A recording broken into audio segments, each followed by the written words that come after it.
Welcome to Let's Talk. Here we will focus on the hustle, the juggle, and everyday struggle of small business. About their everyday struggles, stresses, and ways they have been able to overcome the challenges of running their business. We welcome questions and comments, so please feel free to email us at admin@PlemonsCPA.com. We hope you enjoy, and above all, we hope it helps.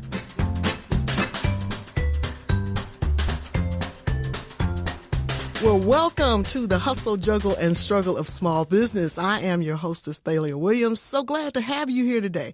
Today in our studios, we have Mr. JT Liles, a personal trainer here in San Antonio. Welcome, JT. Well, thank you so much for having me today on this podcast. I'm Coach JT. I have recently kind of rebranded a lot of the things that I do with a company called Bootcamp Nation. And what we do as a whole, we do have one-on-one training. We have online training as well. We have classes, but with our classes, we kind of do them more event style. So the events and everything have become very popular here in San Antonio. And I actually started doing them. It's not my first rodeo, but they got popular during the pandemic because everybody was at home with nothing to do but just look at social media all day. So I was like, ooh, this is my opportunity, with the whole shutdown and everything. They might have shut the gyms down. I kept going, just training people outside. I saw some of the businesses that they had shut down or just basically suppressed a lot of the restaurants and everything like that. They suppressed it to where they could only have a certain amount of people, certain capacities. And a lot of people that I train own some of these places, right? And to collab, and some of them had just opened up brand new places. And then right when they're expecting, all this money to come in from opening up, they can't do nothing. Nobody knows. The world shut down. Right. So it started with me helping out, a friend, with his business and a couple other businesses. And I said, why don't I get an exclusive fitness event going here? And we'll do it my style. What I like to do is I like to get a DJ out. I like to, with the DJ, I like to do giveaways and everything like that. And just make it like a whole vibe, make it fun. So a little fun fitness event where we work out. Afterwards, we eat. We have, a little brunch or dinner, whatever, the setting is, whatever the mood is for that particular event. And we just vibe, and people really, really loved it. And what that has turned into is a big thing where I just wanted to expand on giving back, right? Because the whole reason why I do everything is I love seeing other people do well. And I'm like, how can I elevate this even more? So it's one thing to help people out with their fitness, with their mindset behind the fitness and everything. But the other thing is there's so many other causes out there where people, they need help. You know what I'm saying? So I was like, let me attach this to a cause. I'm making pretty good money with these events and everything. I'm okay. I don't even really need the events. My regular business is doing pretty well and growing. And so I said, I'm not going to do any more events unless I attach it to some sort of big cause where we can, raise some money and give back. We've done breast cancer awareness. We, helped out some of the nurses, had them in as VIPs, donated money to Morgan's Wonderland and just a lot of other different causes out there that are local where we can give back to our community, bring people together.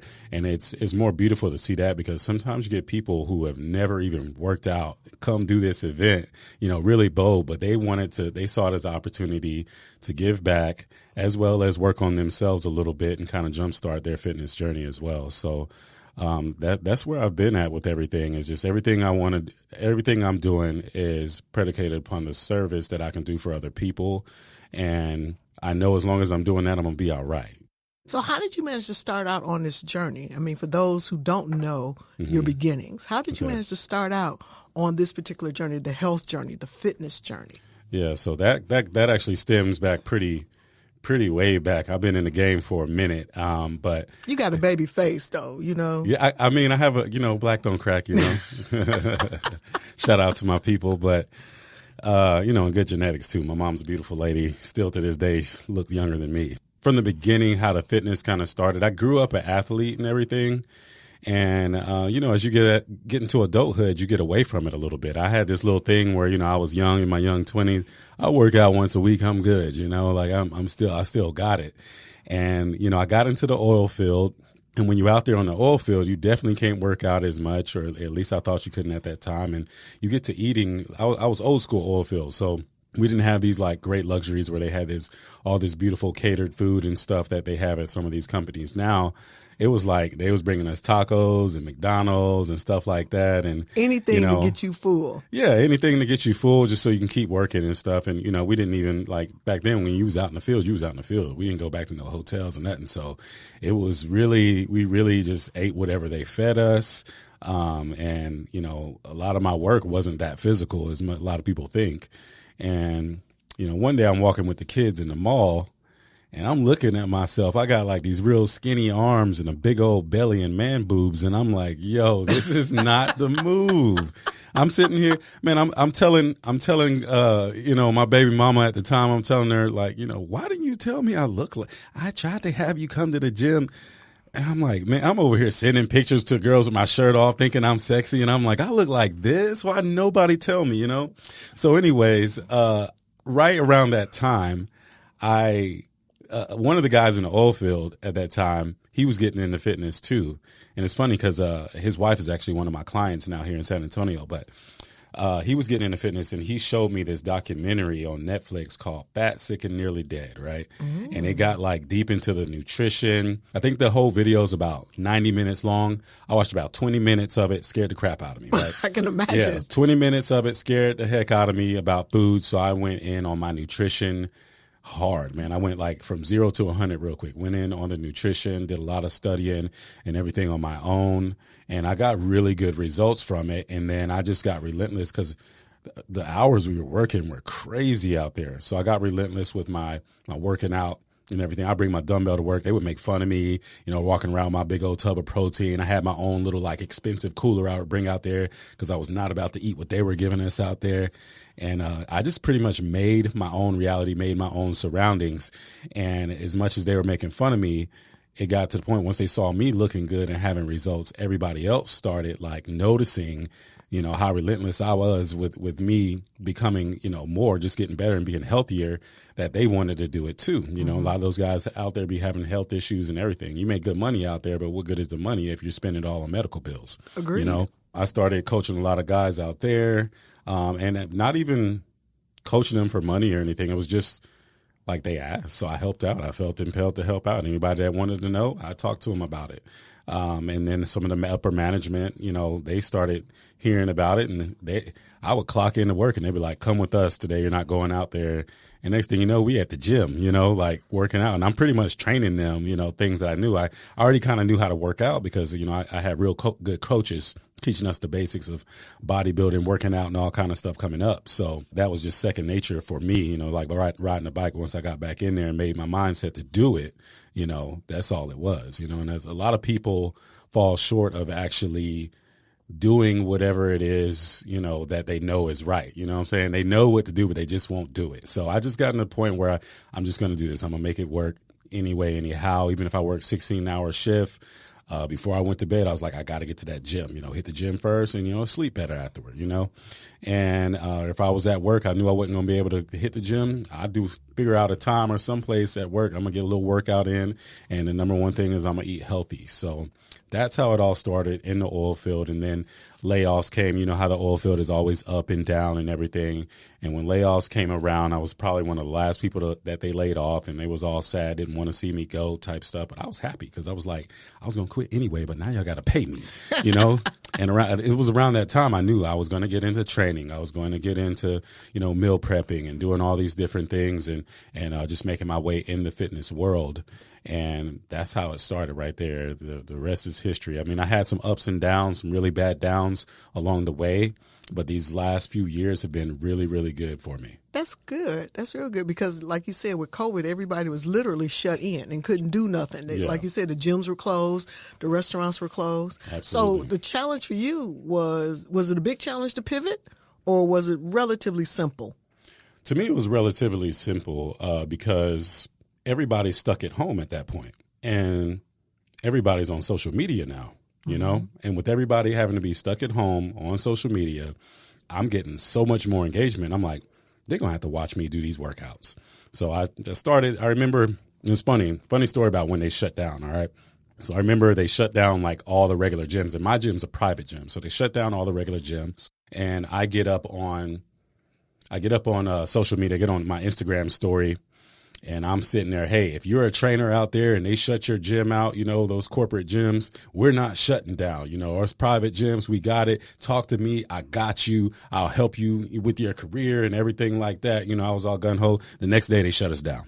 So that was a little embarrassing. Just a tad. But it did get more eyes on me, it was very embarrassing, but just a tad. But, I'm still grateful for it, because with everybody's eyes being on me, and with COVID being one of those things where, we now know it's kind of the survival of the fittest. A lot of people with the pre-existing problems or that are just not healthy or in the health that aren't able to withstand it, whether they got the vaccination or not now. Correct. And so a lot of people are a lot more health conscious or are trying. And so with me staying on social media, I had over 40 clients in the gym, and I got reduced down to about 8, right? And we were working out outside, different parks and stuff like that. The gym owner was generous enough to let me borrow equipment from the gym, and then we could use it outside or wherever. So we did that. It forced me to be a lot more creative on my workouts and do a lot more studying about how I can still get people results without using the gym. So it forced me to grow, but at the same time, my engagement grew because everybody's sitting there watching what I'm doing. So by the time the gyms open back up and everything like that, I'm busy. It's hard to take on another one-on-one client, but, and with that being said, is now I have trainers under me for one-on-one. I have trainers under me for the online part of it as well. And it all grew. I wasn't doing online training before, and it just seemed so complicated to me. But, when you need to make money and everybody's stuck at home anyway, and being cautious about being around other people, you find a way. So yeah, they say necessity is the mother of invention. Hey, I like that. Mm-hmm. I like that. Yeah. That's man, words to live by right there, y'all. Yes, definitely. So the pivot became easy for you after the embarrassing, hey guys, we're open, and then they shut you down 24 hours later. Right. But then what did you manage to learn from that? I mean, the pandemic struck everybody in one way or another, positive or negatively. Your business happened to grow exponentially because of it. But what did you learn from it that you could assist someone else with? What I learned from it is that if there's an issue and a problem that you're having in your life, but you have a goal that you're trying to reach, you just simply stand up to it. Stand up to those issues. Stand up to those problems, and eventually it'll take care of itself. It's your way to grow at that point.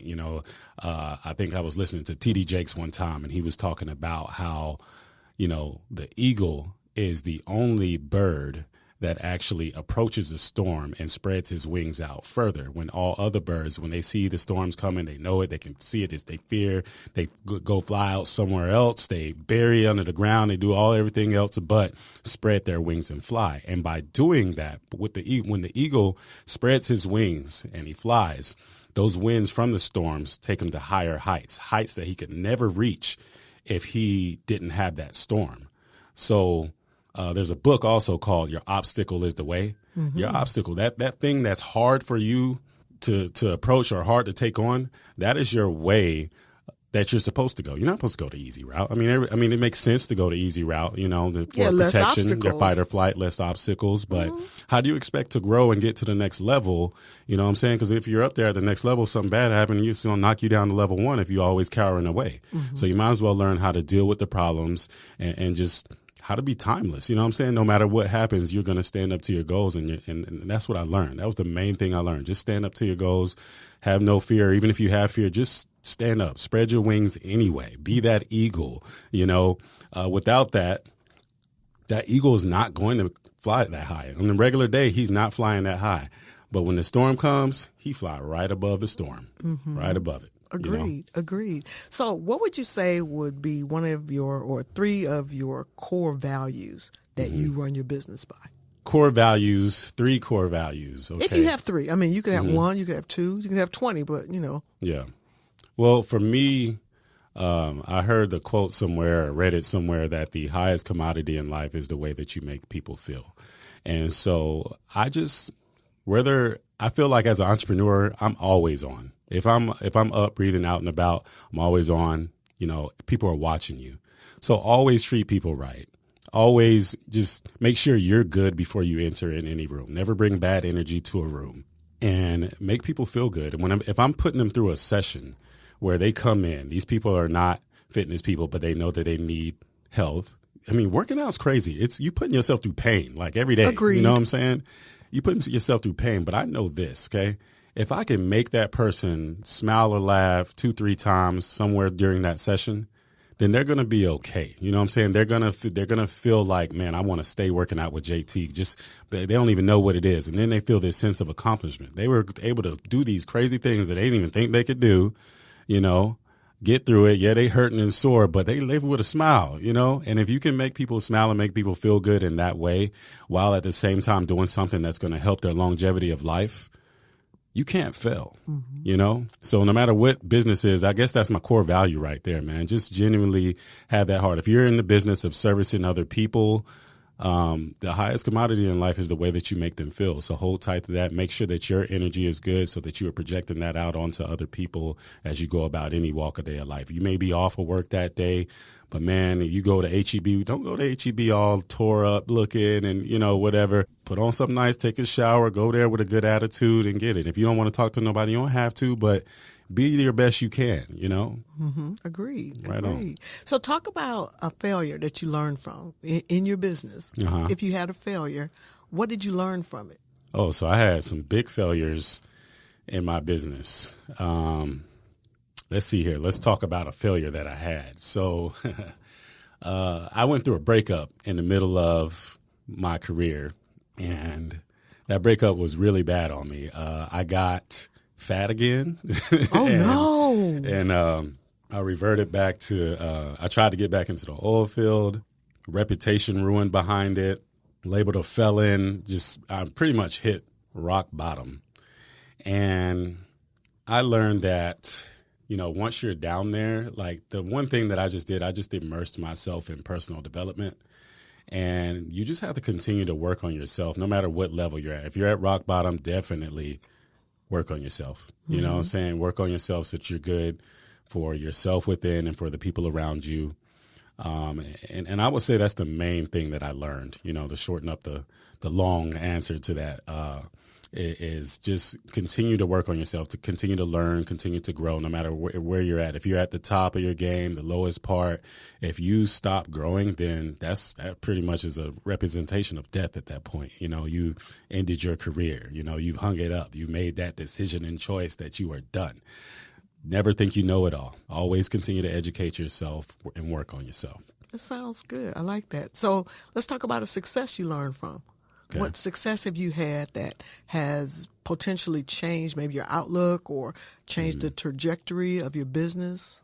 Success is I would say with my events, because I hadn't done an event like in a long time. I used to work for a multi-level marketing company, and we would do events all the time, and I never really headed any of them up. But then I started collaborating with people and doing other events and stuff like that. And for a long time, you know, a couple years or so, I just only focused on one-on-one training. That was it. And somebody hit me up with the opportunity to do an event. And when I did that event, I wasn't expecting much. You know, I kind of put together something simple but very organized. And I wasn't expecting like nothing but maybe 35, 40 people to show up. About 200-300 people showed up to this event. Whoa! You know? Yeah, a fitness thing, right? Yeah, just a fitness thing. Yeah, but you know, the beautiful thing is I looked around the room, and it was people that like I trained throughout the years or did other events with and everything, and I was like, wow, this is like all these people came out to support me. Like, whoa, you know, this is huge. So I would say the events is one of the areas where I learned, where I had these successes, and what I learned.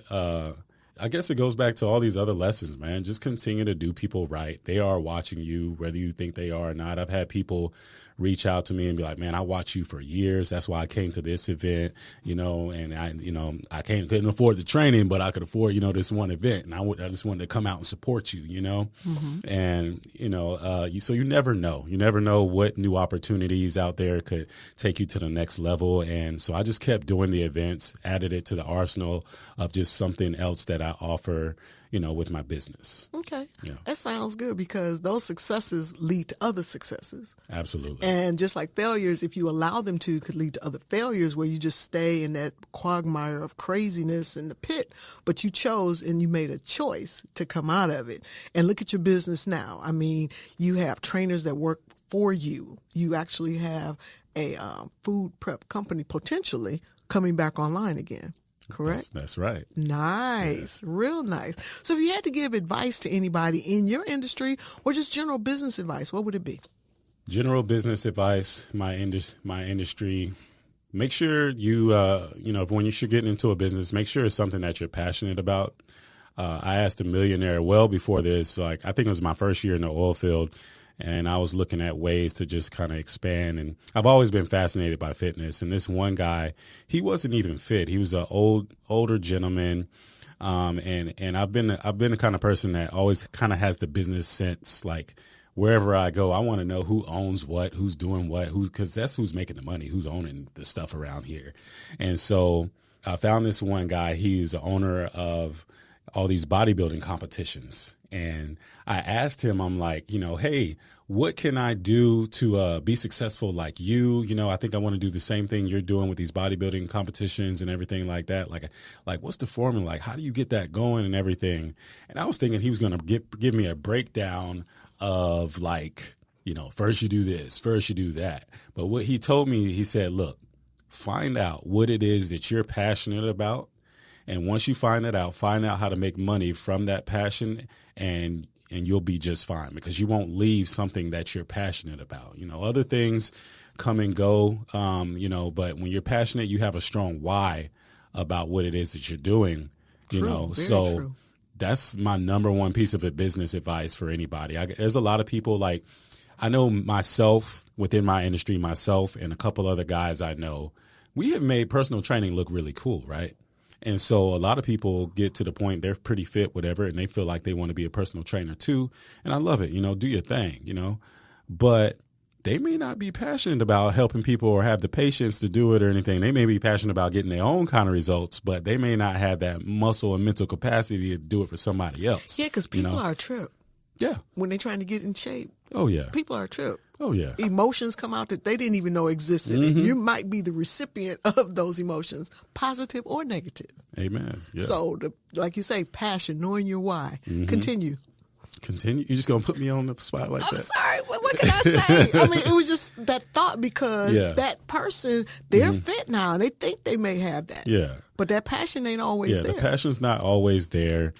So, and that's my thing. I mean, but you find out, you always try new things, and it may not be there. So, training ain't for everybody, but once they find their passion, go all in on it. That fit person is going to kill it because they've been disciplined enough to get their own results. Once they find what they're passionate about, they apply that same discipline to that business. They're going to kill it. That is a true statement because once you find the discipline and recognize that you can do it, then you will be able to do it because you're going to apply the same timeliness, ability, effort into what you're truly passionate about. I love it. So tell me, how can someone get a hold of you? You can get a hold of me. You can visit my website right now. We actually just recently updated it with more up-to-date information. It is www.thebootcampnation.com. Also on Instagram, Bootcamp Nation. And my personal Instagram is CoachJT247. And I'll even throw my phone number out there. It is 210-426-1355. You can call or text me, and I'll get back to you as soon as I can. Wow. Well, thank you, JT Liles. We appreciate having you on the show. And please check out our YouTube channel, too. We also have our videos and audios of our previous shows, we'd love to have you comment on them, subscribe, like, and subscribe. Once again, Thalia Williams for the Hustle, Juggle, and Struggle of Small Business. Thank you, JT. Thank you, Thalia. For more information about any of our guests, or if you have questions and comments, please email us at admin@PlemonsCPA.com. And don't forget to check out our website, PlemonsCPA.com, for upcoming events and workshops in San Antonio. David B Plemons CPA Inc. is providing this podcast as a public service, but it is neither a legal interpretation nor a statement of David B Plemons CPA Inc. policy. Reference to any specific product or entity does not constitute an endorsement or recommendation by David B Plemons CPA Inc. The views expressed by guests are their own, and their appearance on the Hustle, Juggle, and Struggle of Small Business podcast does not imply an endorsement of them or their concepts or any entity they represent. Views and opinions expressed by David B Plemons CPA Inc. employees are those of the employees and do not necessarily reflect the views of David B Plemons CPA Inc. or any of its officials. You should always consult your own investment advisors, attorneys, and accountants before making any decisions concerning your financial matters. If you have any questions about this disclaimer, please contact our office.